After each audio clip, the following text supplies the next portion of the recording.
Bonjour à tous et à toutes, j'espère que vous allez bien. Je suis content de vous retrouver. Aujourd'hui, on va parler d'exercices thérapeutiques. Je vais vous donner des conseils et souvenez-vous que les conseils et les exercices aussi que je vous montre sur ma chaîne ne remplacent pas les conseils et les exercices donnés par un professionnel de la santé. Il peut y avoir des contre-indications, il faut les suivre. Vous devez aussi adapter les exercices à vos capacités, à votre condition si vous avez par exemple un problème musculo-squelettique.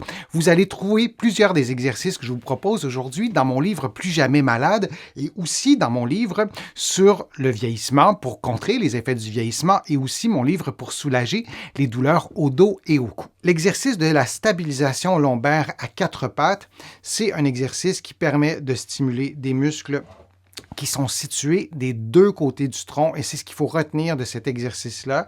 C'est un exercice qui est dans un environnement contrôlé. Hein, on est au sol, on n'aura pas de surprise, on peut le faire à notre propre vitesse, on peut le faire aussi en tenant compte de notre propre mobilité. Alors, je vais vous le présenter plus en détail dans quelques secondes, mais je voulais vous montrer les muscles qui sont stimulés durant l'exercice. Il y a les multifides qui sont des petits muscles du dos, vous le voyez, très profonds. On peut toucher à ces multifides, mais ce n'est pas si évident de toucher à ses propres multifides. C'est pour ça que je vous les montre, mais c'est des muscles essentiels. Vous voyez qu'ils sont situés très, très près de la colonne vertébrale. Alors, lorsque ces muscles se contractent, ils ont un effet de stabilisation, évidemment, lorsqu'ils se contractent en co-contraction avec d'autres muscles, notamment les abdominaux. Il y a aussi les muscles qui sont stimulés. Là, il y en a vraiment plusieurs, je ne vais pas les énumérer. Vous voyez les multifides en profondeur, mais vous voyez aussi d'autres muscles, des muscles qui sont longs. Et vous voyez qu'il y a des muscles qui partent du bassin ou près des fessiers, hein, qui vont jusqu'aux omoplates. Et il y a aussi des muscles qui partent de la tête et qui descendent vraiment plus bas, en bas des omoplates. Alors, il faut se rappeler que les muscles du dos, ce sont les muscles par exemple, les muscles que vous voyez en ce moment, ce sont des chaînes de muscles qui vont travailler ensemble en co-contraction et l'exercice de la stabilisation vous permet d'utiliser et de stimuler ces muscles-là qui sont essentiels à la santé de plusieurs articulations. On va stimuler le transverse de l'abdomen qui est un muscle en profondeur qui stabilise le bas du dos.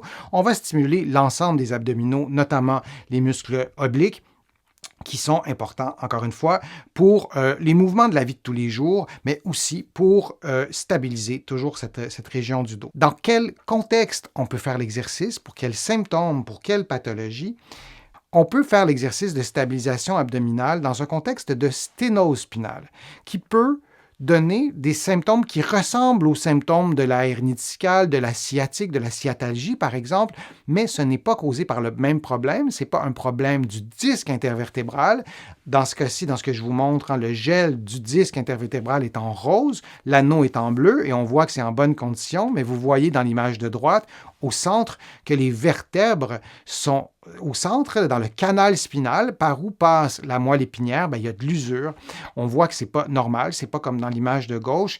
Et c'est une illustration simplifiée, mais lorsque le canal spinal est usé, le canal spinal peut avoir de l'arthrose, les vertèbres peuvent être touchées par des processus dégénératifs relativement importants, mais il y a moins d'espace, notamment pour la moelle épinière, il peut y avoir moins d'espace pour des petits nerfs aussi, et ça peut nous donner une sténose spinale.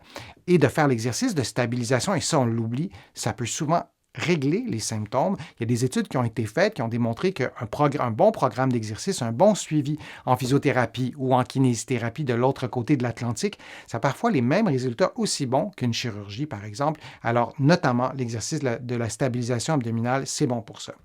Alors, l'exercice, c'est assez simple. Position de départ à quatre pattes, ça ne peut pas être plus simple que ça. Et lorsqu'on fait l'exercice, on va lever par exemple, le bras gauche avec la jambe droite, et on va s'assurer de faire une ligne droite, comme vous le voyez en ce moment, une espèce de diagonale avec le bras et la jambe opposée.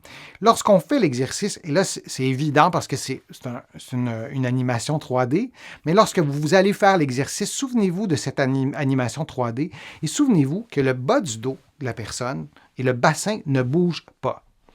Votre bassin et votre bas du dos va bouger quand même un peu parce que c'est impossible de n'avoir aucun mouvement et selon notre propre mobilité, notre propre souplesse musculaire, mais on souhaite vraiment que le mouvement soit initié par la jambe ou la cuisse et par le bras. Vous pourriez aussi garder la position quelques secondes. Donc, lorsque vous êtes en extension, gardez la position quelques secondes, ça stimulera un peu plus, et vous revenez à la position de départ. Et vous faites une dizaine de mouvements, vous répétez 3 séries, vous adaptez les paramètres à vos capacités, je vous en ai déjà parlé à d'autres moments, et vous allez évidemment faire l'exercice des deux côtés, et vous faites l'exercice en respirant librement. Je vous remontre l'exercice de la stabilisation abdominale. Vous le voyez, c'est vraiment très simple. Vous l'avez vu, vous allez le retenir, vous allez être capable de le faire et vous l'adaptez à vos propres capacités. Si c'est trop facile, vous pourriez mettre un poids au poignet et un poids à la cheville. Vous pourriez tenir la position plus longtemps plutôt que de faire un mouvement de va-et-vient. Il y a moyen d'augmenter le niveau de difficulté. Alors, c'était l'exercice de la stabilisation lombaire. J'espère que vous avez bien retenu cet exercice-là. C'est un exercice qu'on utilise notamment en obstétrique chez les femmes enceintes ou les femmes qui ont accouché pour aller réveiller, pour aller stimuler ces muscles-là qui sont mis à l'épreuve durant la grossesse, entre autres. Je vous remercie d'avoir été là. J'espère que les conseils que je vous ai donnés, les informations que je vous ai transmises aujourd'hui vous ont été utiles.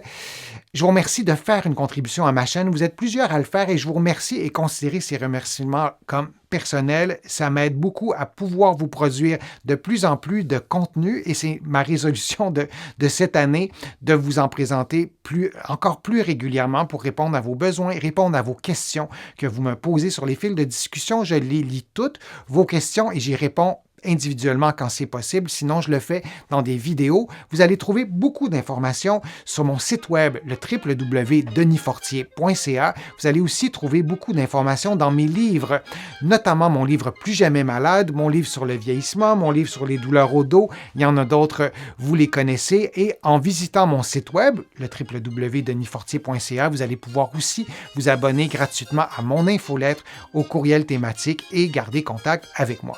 Alors, je vous dis à une prochaine fois, à une prochaine vidéo et à bientôt.